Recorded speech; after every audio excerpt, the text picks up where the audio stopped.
Colossians 3. Since then, you have been raised with Christ. Set your hearts on things above, where Christ is seated at the right hand of God. Set your minds on things above, not on earthly things, for you died, and your life is now hidden with Christ in God. When Christ, who is your life, appears, then you also will appear with him in glory.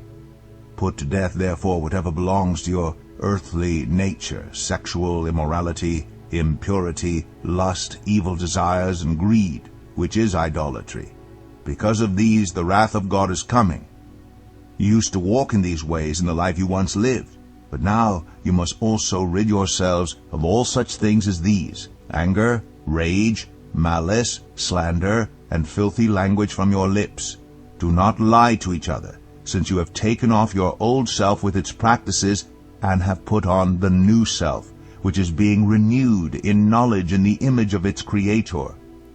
Here there is no Gentile or Jew, circumcised or uncircumcised, barbarian, Scythian, slave or free, but Christ is all and is in all.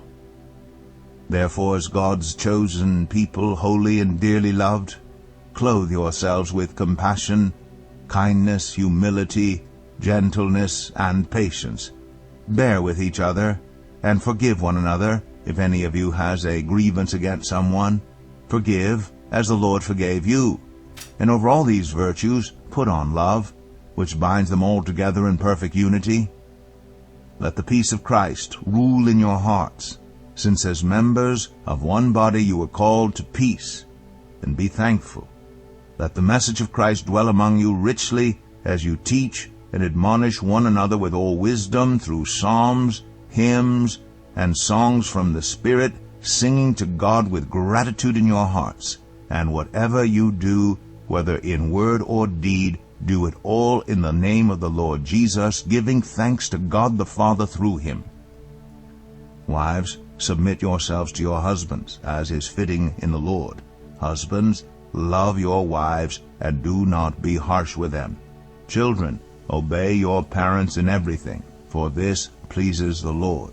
Fathers, do not embitter your children, or they will become discouraged. Slaves, obey your earthly masters in everything, and do it not only when their eye is on you, and to curry their favor, but with sincerity of heart and reverence for the Lord.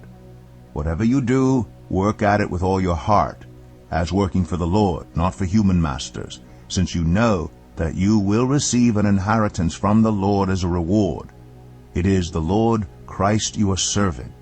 Anyone who does wrong will be repaid for their wrongs, and there is no favoritism.